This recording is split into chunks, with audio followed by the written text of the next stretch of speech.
বাংলাদেশে ফেব্রুয়ারিতে নির্বাচনের ক্ষেত্রে বিভিন্ন শর্ত দিয়ে আন্দোলনে নামার হুমকি দিচ্ছে জামায়াতে ইসলামী ও এনসিপি।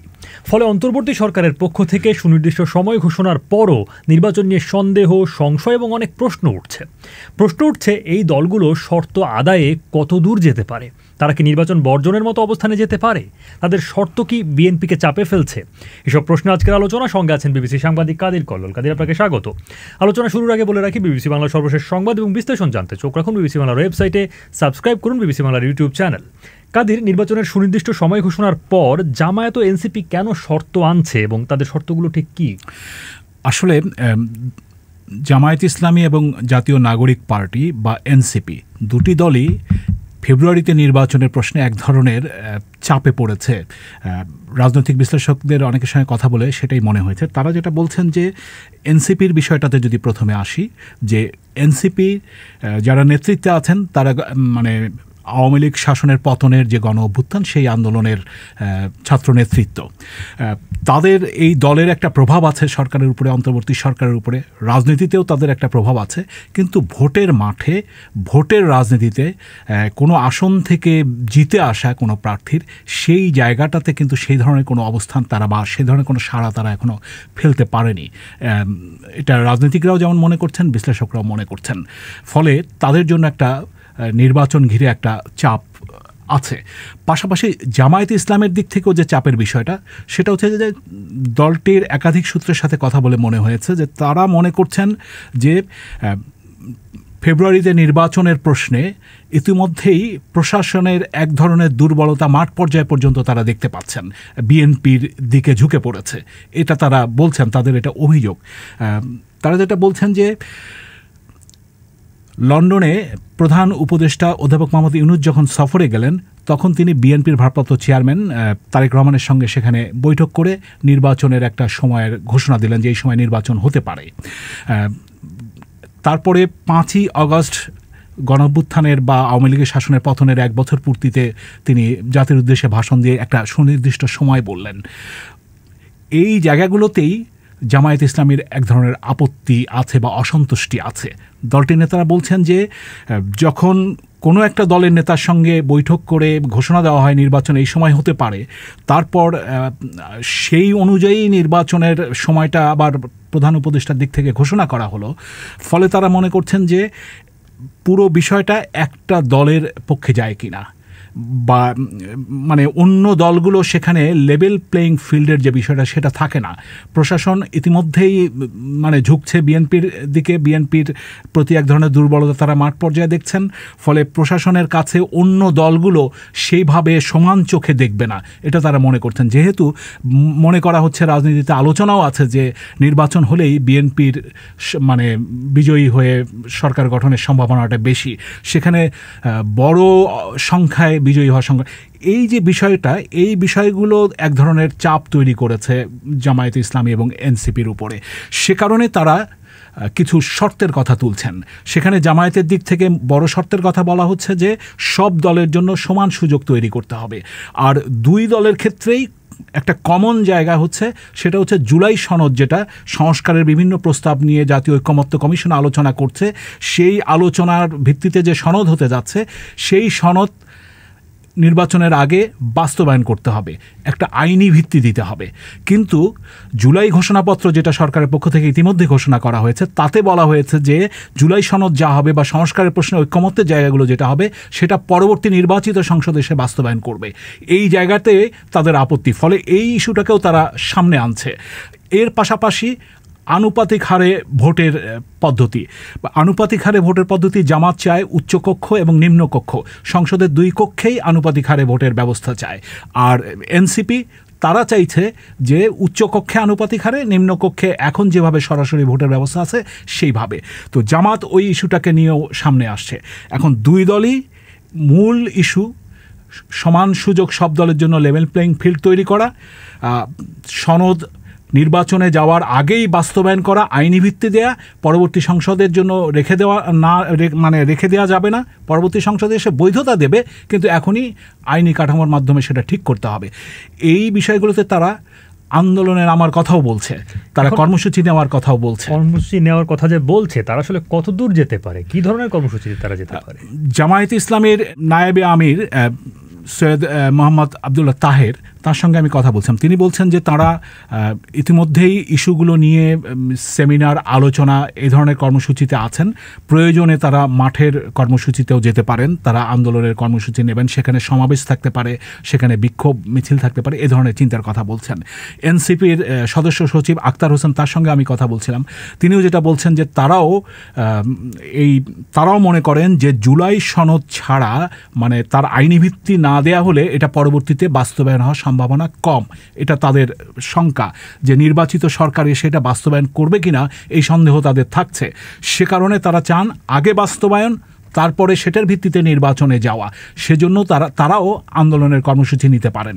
এখন আন্দোলনের কর্মসূচিটা কারণে নির্বাচন প্রতিবন্ধকতা সৃষ্টি হবে বা নির্বাচন ভণ্ডুল হবে বা বাধা সৃষ্টি হবে, সেই দায়িত্বটাও আবার তারা নিতে চান না। তারা আবার দুই দলেই বলছেন যে তারা নির্বাচন ফেব্রুয়ারিতে হোক, সেজন্য তারা আগ্রহী, কিন্তু এই বিষয়গুলো তার আগে বাস্তবায়ন করা সম্ভব, এটা তাদের যুক্তি, এবং সেজন্য সরকারের উপরে তারা চাপ তৈরি করতে চান। সে কারণেই তারা আন্দোলনের কথা বলছেন। তবে জামায়াতের একাধিক সূত্রের সাথে আমার কথা বলে যেটা মনে হয়েছে যে তাদের এই শর্তগুলো যদি পূরণ না হয়, তারা মনে করেন যে তখন যে পরিবেশটা তৈরি হবে, সেই পরিবেশটাতে বিএনপির জন্যই, অন্যতম প্রধান দল বিএনপি, তার মাঠে সমর্থক বেশি। জামাত যদিও একটি সংগঠিত দল, কিন্তু তাদের কিন্তু মানে লার্জ স্কেলে, মানে ব্যাপক ভিত্তিতে যে জনসমর্থন, সেই জায়গাটা নেই, কিন্তু তাদের সংগঠন শক্তি, মানে সংগঠিত সব জায়গাতেই। তো ভোটের মাঠে ওই বিষয়টা দরকার যে জনসমর্থন ব্যাপক। সে কারণে তারা তাদের আন্দোলনের কর্মসূচিটা এক পর্যায়ে হয়তো তাদের চিন্তাও থাকতে পারে, যদি তাদের শর্তগুলো পূরণ করা না হয় তাহলে বর্জনের মতো অবস্থা, মানে বিএনপির উপরে এক ধরনের চাপ তৈরি করা। যদি জামায়াত এবং এনসিপি নির্বাচনের থেকে দূরে সরে যায় বা না থাকে, তাহলে কিন্তু বিএনপি এবং তার মিত্র কয়েকটা দল ছাড়া নির্বাচনে কেউ থাকছে না। কারণ আওয়ামী লীগ এখানে, মানে এখন পর্যন্ত রাজনৈতিক কার্যক্রম নিষিদ্ধ হয়, আওয়ামী লীগ এখন পর্যন্ত নির্বাচনে অংশ নিতে পারবে কিনা সেই প্রশ্ন রয়ে গেছে। বিএনপি যদি চাপ অনুভব করে, আদৌ তারা করছে কিনা, কতটা চাপে পড়তে পারে, এবং দলটি কি সেক্ষেত্রে কোনো ছাড় দিতে পারে? বিএনপির নেতাদের সাথে কথা বলে যেটা মনে হয়েছে যে তাদের দিক থেকে যে বিষয়গুলো তোলা হচ্ছে জামায়াত এবং এনসিপির পক্ষ থেকে, সেগুলোতে এখন পর্যন্ত ছাড় দেওয়ার অবস্থানে তারা নেই। যেমনটা হচ্ছে যে পিআর পদ্ধতি যেটা বলা হচ্ছে, উচ্চকক্ষ এবং নিম্নকক্ষ। বিএনপি নিম্নকক্ষে কোনোভাবেই পিআর পদ্ধতিতে যেতে রাজি নয়, তারা সরাসরি ভোটের এই অবস্থায় তাদের অবস্থান। আর উচ্চকক্ষেও বিএনপি পিআর পদ্ধতি চায় না। এখন সংসদে, মানে এর আগে সংসদে নারী আসন যেভাবে বন্টন হয়েছে, যে দল সংখ্যাগরিষ্ঠ আসন পেয়েছে বা যে দল যতটা আসন পেয়েছে তার আনুপাতিক হারে, অর্থাৎ ভোটের অনুপাতে না, আসনের অনুপাতে সেইভাবে তারা অবস্থানে আছে। ফলে বিএনপি সেই জায়গা থেকে ছাড় দিবে এটা কোনোভাবেই মনে হচ্ছে না বিএনপি নেতাদের সাথে কথা বলে।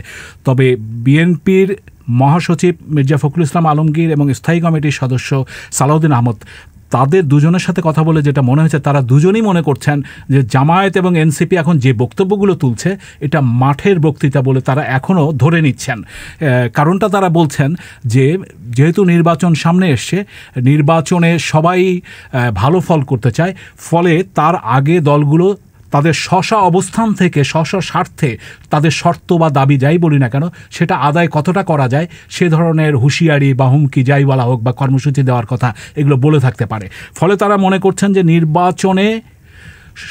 নির্বাচন ছাড়া গণতান্ত্রিক প্রক্রিয়ায় যাওয়া সম্ভব নয়, ফলে নির্বাচনে সব দল আসবে, এটা তারা মনে করছেন। তবে জামায়াতে ইসলামের বা এনসিপির নেতাদের যে অবস্থান, তাতে মনে হচ্ছে তারাও ওই সংস্কার প্রশ্নে বা পিআর প্রশ্নে আসলে ছাড় দেবে না। ফলে পাল্টাপাল্টি একটা অবস্থান কিন্তু থাকছে।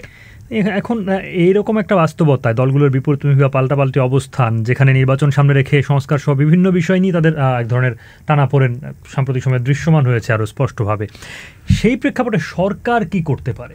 জামায়াত এবং এনসিপি তাদের যেটা বক্তব্য সেটা হচ্ছে যে সরকার এবং নির্বাচন কমিশন এখনও তারা মনে করে সময় আছে, তাদের দিক থেকে আলোচনা করা দরকার রাজনৈতিক দলগুলোর সাথে।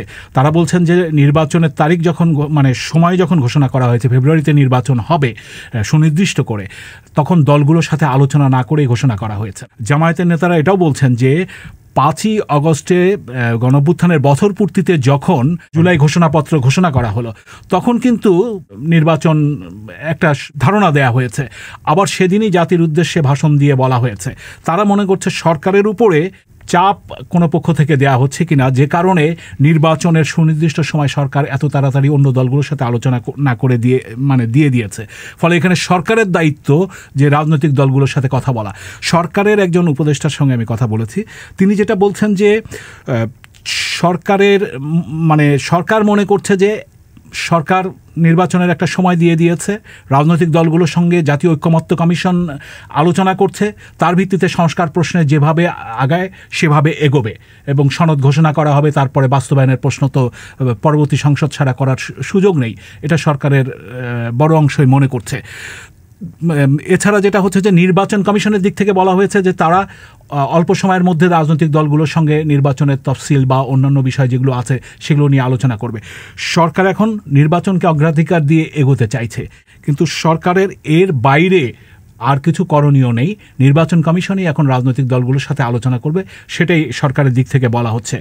তবে রাজনৈতিক বিশ্লেষকদের অনেকে মনে করছেন যে সরকারের ভেতরেও কিন্তু কোনো পক্ষ থেকে ফেব্রুয়ারিতে নির্বাচন হবে নির্বাচনের প্রশ্নে বা সুনির্দিষ্ট সময়ের প্রশ্নে এক ধরনের আপত্তি ছিল, সেটা কেউ কেউ মনে করেন সরকারের নানা রকম বক্তব্যে। তো এখন রাজনৈতিক বিশ্লেষক অধ্যাপক মাহবুবুল্লাহ, তার সঙ্গে আমি কথা বলছিলাম, তিনি যেটা বলছেন যে এখন যেটা বিষয় দাঁড়িয়েছে, সরকার মনে করছে যে সমালোচনা বা বিতর্কের মুখে না পড়ে একটা নির্বাচন দিয়ে বেরিয়ে যাওয়া, সে কারণেই তারা নির্বাচনটাকে অগ্রাধিকার দিচ্ছে, যেখানে অন্যতম প্রধান দল তারা নির্বাচন চাইছে।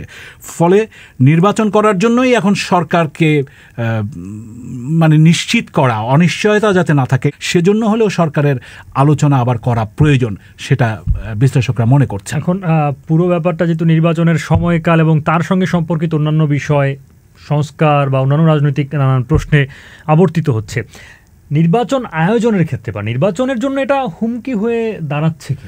বিশ্লেষকরা মনে করছেন যে এক ধরনের তো সন্দেহ তৈরি করেছে, নানান প্রশ্ন তৈরি করেছে, এক ধরনের অস্থিতিশীল পরিস্থিতি সৃষ্টি হতে পারে যদি তারা মাঠে বা রাজপথে কোনো কর্মসূচি নিয়ে নামে।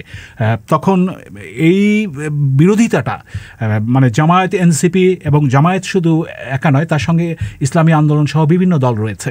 তো তারা যখন একটা অবস্থান নিয়ে এগোবে, বিএনপি পাশাপাশি নির্বাচন ফেব্রুয়ারিতেই করার পক্ষে থাকছে বা তার সাথে মিত্র কিছু দল থাকছে, ফলে বিভক্তিটা আরও বাড়তে পারে, সেটার একটা প্রভাব পড়তে পারে। কিন্তু দলগুলো আবার এটাও মনে করছে যে নির্বাচন যাতে ভণ্ডুল না হয়, ভণ্ডুল হলে যা আরও অনিশ্চয়তা তৈরি হবে, সেই বিষয়টাও রয়েছে। বিএনপির দিক থেকে সেই বিষয়টাই এক ধরনের সামনে আনার চেষ্টা করা হচ্ছে যে নির্বাচনটা হতে হবে, নির্বাচন না হলে পরে অন্য ধরনের পরিবেশ তৈরি হতে পারে। ফলে বিশ্লেষকরা মনে করছেন যে একটা প্রতিবন্ধকতা হবে বা এক ধরনের অস্থিতিশীল পরিস্থিতির দিকে এগোতে পারে, অনিশ্চয়তা আরও বাড়তে পারে। কিন্তু নির্বাচন প্রশ্নে দলগুলোকে এক জায়গায় আসতে হবে, নির্বাচনের বিকল্প অন্য কিছু দিকে ছুটলে সেটা দায়িত্বটা সেই দলগুলোর উপরেই বর্তাবে। কাদির, আপনাকে ধন্যবাদ। দর্শক, আপনাদেরকেও ধন্যবাদ জানাচ্ছি। মনে করিয়ে দিয়ে আরেকবার, বিবিসি বাংলার সর্বশেষ সংবাদ এবং বিশ্লেষণ জানতে চোখ রাখুন বিবিসি বাংলার ওয়েবসাইটে, সাবস্ক্রাইব করুন আমাদের ইউটিউব চ্যানেল।